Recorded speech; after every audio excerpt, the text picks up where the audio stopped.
D'accord. La situation entre l'Inde et le Pakistan s'est aggravée. Cela ne fait pas longtemps que nous en avons parlé vendredi dernier, n'est-ce pas? Et nous disions qu'il y aurait probablement juste une poursuite des échanges verbaux, vous savez, des discours musclés. Mais maintenant, la situation a dégénéré. Donc la dernière nouvelle, comme vous le savez, c'est que l'Inde a frappé en profondeur à l'intérieur du Pakistan. L'Inde affirme qu'elle visait des infrastructures terroristes, mais le Pakistan dit que des civils ont été tués. Et maintenant, le Pakistan a riposté en abattant 6 avions de chasse. Jusqu'à présent, nous n'avons vu aucune preuve. L'Inde n'a pas fourni de preuves reliant cette attaque terroriste au Cachemire au Pakistan. J'ai l'impression que Modi et l'Inde veulent cette guerre. Qu'en penses-tu?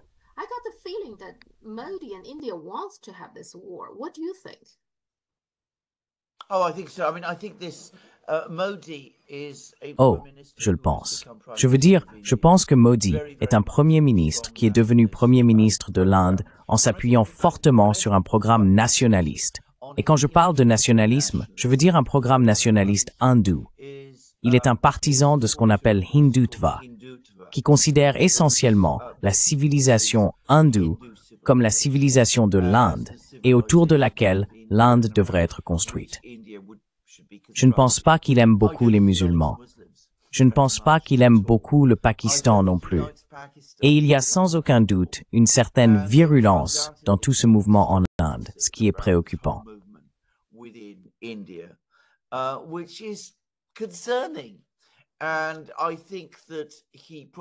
Et je pense qu'il estime probablement que, à moins que lui ou ses pairs n'adoptent une position très très ferme contre le Pakistan, il perdra la face auprès de ses partisans. Et j'ai bien peur de toute façon qu'il ne veuille pas vraiment adopter une position modérée vis-à-vis du Pakistan, car je pense qu'il partage sur ce point une certaine attitude belliqueuse et conflictuelle avec ses partisans. Voilà pourquoi nous en sommes là aujourd'hui. Je veux dire, vous savez, je ne pense pas qu'il ait jamais été enclin à faire preuve de beaucoup de retenue. Eh bien, on voit qu'il ne montre aucun signe réel de retenue.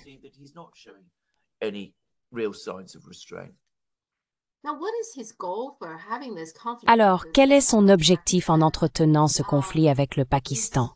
Veut-il prendre du territoire au Pakistan, s'emparer de l'ensemble du Cachemire? Le Cachemire est divisé actuellement, n'est-ce pas? Certaines parties sont contrôlées par le Pakistan et d'autres par l'Inde.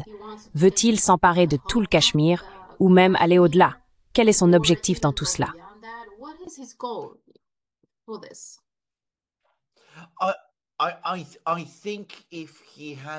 Je pense que s'il a réellement l'intention d'envoyer des troupes au sol au-delà de la ligne de contrôle et d'essayer de s'emparer de l'ensemble du Cachemire, alors il prend un risque incroyablement dangereux. Le Pakistan s'y opposera. Le Pakistan est une puissance nucléaire. Je pense que de nombreuses personnes au Pakistan qui contrôlent le Cachemire s'y opposeront également. Et je pense qu'il y aurait une réaction très très forte de l'ensemble du monde musulman. Et si le Pakistan a le sentiment d'être acculé, j'ai bien peur que le risque qu'il utilise des armes nucléaires devienne très très réel. Donc l'Inde a effectivement des revendications sur le reste du Cachemire. Mais je pense que tout d'abord, ce serait une bataille impossible à gagner. Le Pakistan n'est pas un pays aussi puissant que l'Inde, mais cela reste un pays puissant. Et ce serait une bataille très dangereuse car le Pakistan possède des armes nucléaires.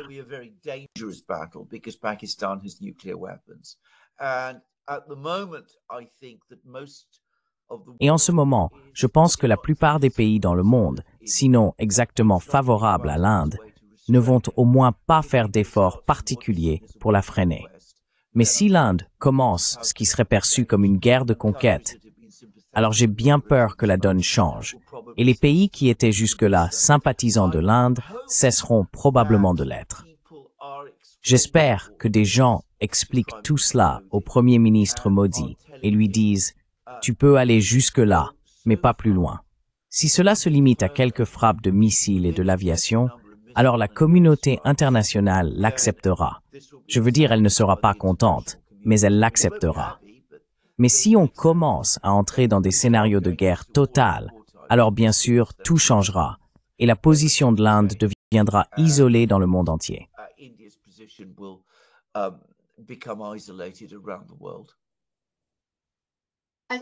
J'ai l'impression qu'avec ce genre de situation, il y a une tendance à l'escalade. Regardez le conflit entre l'Ukraine et la Russie, même si je sais que l'Occident a exercé des pressions sur Moscou et que la Russie était frustrée. Malgré tout cela, j'ai quand même été surpris lorsque la Russie a réellement lancé l'opération militaire. C'est pareil pour Gaza. Après le 7 octobre, on savait tous ce qu'Israël voulait, mais je pensais quand même qu'une attaque totale, tuer des civils et commettre un génocide dans le monde d'aujourd'hui sous le regard de tous, c'était peu probable. Et pourtant, nous y sommes, non? Et c'est pareil ici. Vous savez, on en a parlé. Alors ne pensez-vous pas qu'il y a une tendance à ce que les choses s'enveniment jusqu'à un véritable conflit?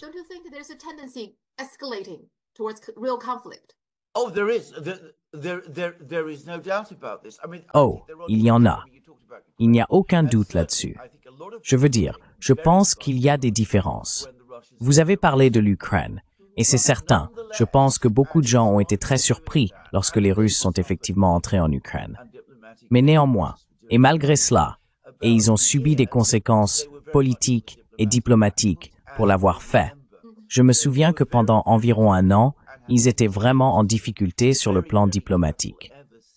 Mais ils ont été très très prudents et continuent de l'être depuis, pour ne pas mener ce qu'on pourrait appeler une guerre totale contre l'Ukraine.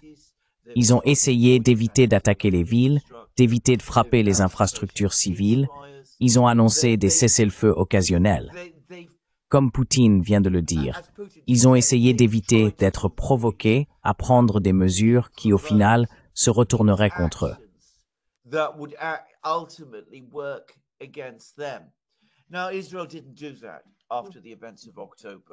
Or, Israël n'a pas agi ainsi après les événements d'octobre 2023. Au contraire, il a opté pour une guerre totale à Gaza et pour un génocide là-bas, avec toutes les conséquences que nous avons constatées. Le risque est le suivant. L'Inde a un choix à faire. Soit elle s'inspire de ce que fait la Russie, même s'il faut préciser qu'il s'agissait d'un horrible attentat terroriste au Cachemire, mais qui n'était pas, en fin de compte, d'une ampleur comparable à la menace existentielle que la Russie estimait affronter avec l'Ukraine. Cela étant dit, l'Inde peut soit continuer à faire preuve de discipline et de retenue, peut-être en observant ce que les Russes ont fait, soit suivre l'exemple israélien, auquel cas ce serait une catastrophe. Et nous pourrions très bien nous retrouver dans une situation où la guerre nucléaire deviendrait une réelle possibilité.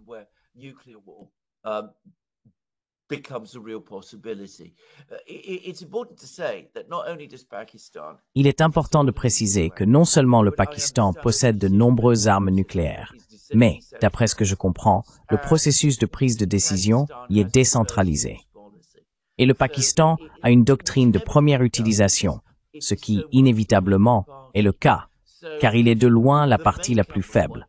Il pourrait arriver un moment où les Pakistanais estiment n'avoir d'autre choix que d'utiliser des armes nucléaires. Car s'ils sont vaincus au Cachemire, par exemple, la survie même de l'État pakistanais pourrait être remise en question. Donc vous savez, on aimerait penser que Modi et ses responsables en sont conscients.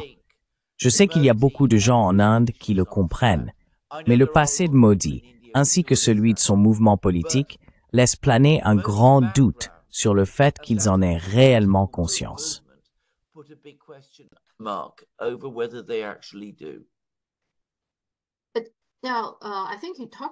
Je crois que vous en avez déjà parlé lors de la dernière élection, même si Modi a conservé son poste de Premier ministre, son parti a été considérablement affaibli.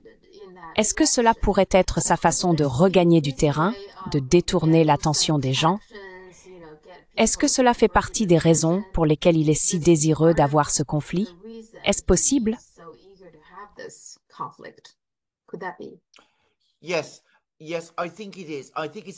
Oui, je le pense. Je crois que c'est un peu plus compliqué que cela, dans le sens où le fait qu'il ait été considérablement affaibli lors de cette élection va le rendre encore plus anxieux de conserver la part de son soutien qu'il lui reste. c'est-à-dire la frange la plus militante. Cela crée donc une tendance accrue à la radicalisation.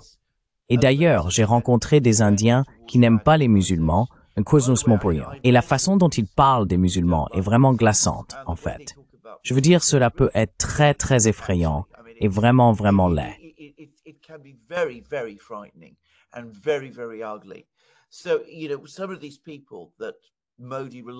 Donc vous savez, certaines des personnes sur lesquelles Modi s'appuie ont, pour le dire franchement, des opinions très extrêmes.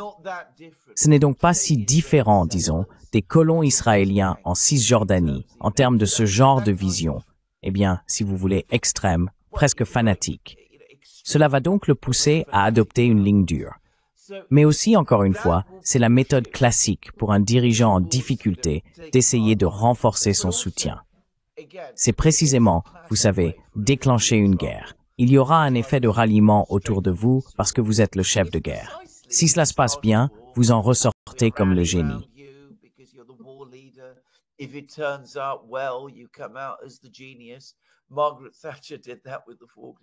Margaret Thatcher a fait cela avec les Malouines.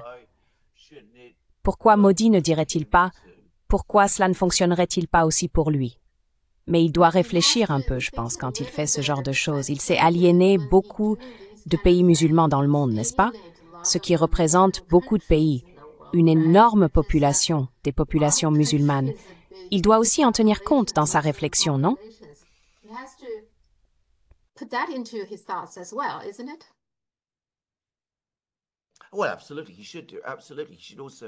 Eh bien, absolument. Il devrait le faire. Absolument. Il devrait également se préoccuper de la façon dont la grande communauté musulmane en Inde se sentira. Il y a beaucoup de personnes en Inde qui ne sont pas musulmanes et qui critiquent ce genre d'approche politique.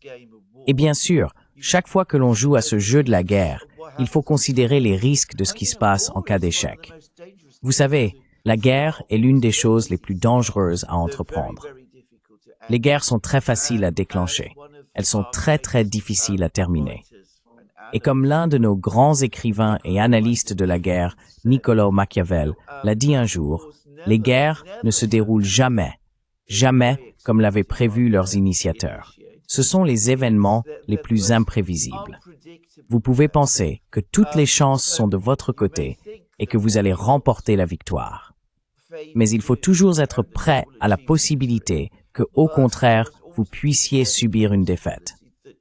C'est pourquoi Machiavel disait qu'en tant que prince, il fallait essayer d'éviter les guerres, pas de les rechercher.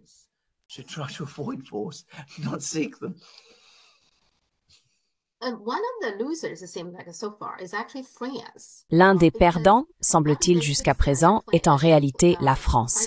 Car sur les 6 avions de chasse abattus par le Pakistan, 3 sont des Rafales fabriqués en France. L'Inde a dépensé 9 milliards de dollars pour en acheter 36, et les voilà abattus par le Pakistan. Le Pakistan utilise des J-10 fabriqués en Chine. Les autres avions de chasse abattus sont le Su-30 et le MiG-29, tous deux fabriqués en Russie. Quoi qu'il en soit, il semble que les avions de chasse pakistanais soient plus puissants et offrent de bien meilleures performances que ceux de l'Inde. Sans surprise, l'action du Chengdu Aircraft Industry Group a explosé. Et cela donne vraiment l'impression que le Rafale français est peut-être surévalué.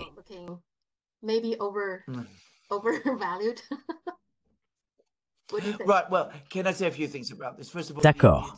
Puis-je dire quelques mots à ce sujet? Tout d'abord, les Indiens nient catégoriquement ces affirmations selon lesquelles leurs avions de chasse auraient été abattus. Je ne suis pas sur place, donc je ne sais pas dans quelle mesure cela est vrai. Dans ce genre de conflit, chaque camp avance ses propres affirmations. Et qui sait? Même si c'est vrai, il se peut très bien que le problème ne vienne pas tant des avions de chasse que des pilotes. Je sais que les pilotes de chasse pakistanais sont extrêmement bien entraînés, et il se peut qu'ils soient de meilleurs pilotes face aux Indiens.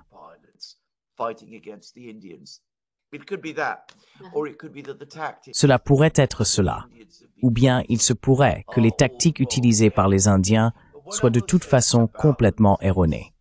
Mais ce que je dirais à leur sujet, c'est ceci. J'ai entendu beaucoup de gens dire, et je ne suis absolument pas un expert en technologie militaire, que le Rafale est un avion de chasse largement surévalué.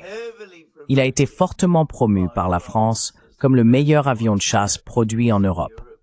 On en parle beaucoup, mais savoir s'il est réellement à la hauteur des avions de chasse plus avancés qui commencent à apparaître dans le monde est une autre question. Donc, je suis tout à fait prêt à le croire. Je ne sais tout simplement pas avec certitude quels sont les faits.